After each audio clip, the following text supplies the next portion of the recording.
से सर, मेरा नाम गरिमा है। हाँ बोलो बोलो बोलो। और मैं लक्ष्य जेई बैच से हूँ सर। मतलब जैसे मैं अभी सितंबर तक तो मतलब तैयारी बहुत अच्छी चल रही थी। सितंबर, हाँ। सितंबर तक फिर मतलब मार्क्स भी अच्छे खासे आए थे, और जो आप टारगेट देते थे और बाकी टीचर भी देते थे सब बढ़िया से होते थे। लेकिन फिर ऐसी बीच में एक हफ्ते तक तबीयत खराब हो गई। फिर एकदम मतलब टेस्ट भी एकदम डाउन हो गया, मतलब 100 मार्क्स का गैप आ गया मेरे उसमें टेस्ट मार्क्स में। और फिर उसके बाद स्कूल एग्जाम स्टार्ट हो गए, और फिर उसके बाद से सब मतलब बहुत बेकार चल रहा है, और बस क्लास हो रही है बस और उसका मैं होमवर्क। आपको बताता हूँ, और ये बैठ जा बैठ जा बैठ जा, मैं समझ गया। ठीक है, 11वीं वाले ध्यान से सुनना। और मैंने ना क्लास में भी ये बात बोली थी।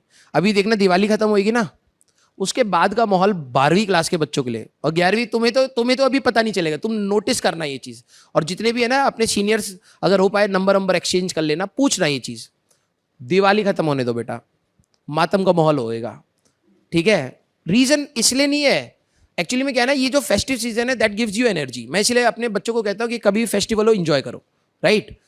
ये जो टाइम है ना बेटा, ये क्रिटिकल टाइम होता है। अब इसमें क्या होता है ना, आपके जितने भी आपने 1.5 साल में एफर्ट्स लगाए ना, उसके आप रिजल्ट खुद से भी एक्सपेक्ट कर रहे होते हो, और कहीं ना कहीं चीजों को स्ट्रीमलाइन करने की कोशिश कर रहे होते हो।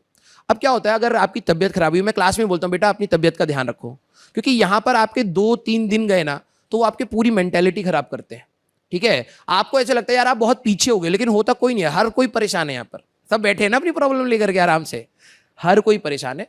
तो जितने भी बच्चे हैं, दूसरा डिप आएगा एक, मैं बता रहा हूं आपका दूसरा डिप कब आएगा, मार्च के लास्ट में। इतना गंदा डिप आएगा कि आपको ऐसा लगेगा मन ही नहीं कर रहा है। रीजन मैं बताता हूं। और ये डिप है, एक सितंबर का डिप है। मैंने कहा था सितंबर अक्टूबर जिसने संभाल लिया दैट मीन उसका सिलेक्शन हो रहा है, अच्छी जगह पर हो रहा है। मैं ये नहीं कह रहा हूं आईआईटी में हो रहा है। दूसरा डिप आएगा आपका मार्च का एंड, और वो डिप चलता है सीधे एडवांस तक। किताब उठाने का मन नहीं करता है। पता है क्यों? कोई सोच पाए?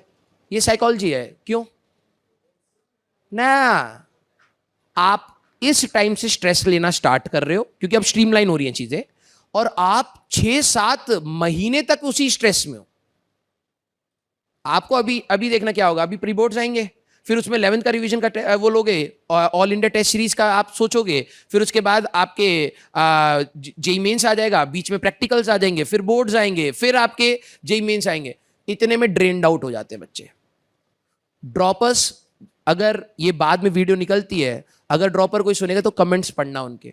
लिटरली बता रहा हूं, जेई मेंस 1 के बाद उनकी एनर्जी ऐसे डिप मारती है, उनको लगता है यार अब मन ही नहीं कर रहा, भाड़ में गई जेई, मेरे को नहीं करना है। आती हुई चीजें बिल्कुल टॉप तक पहुंच के बच्चे नीचे गिर जाते हैं। तो आपका 12th क्लास के जितने भी बच्चे, मैं आपको सिर्फ एक बात बोलूंगा, ये ups and downs are the parts.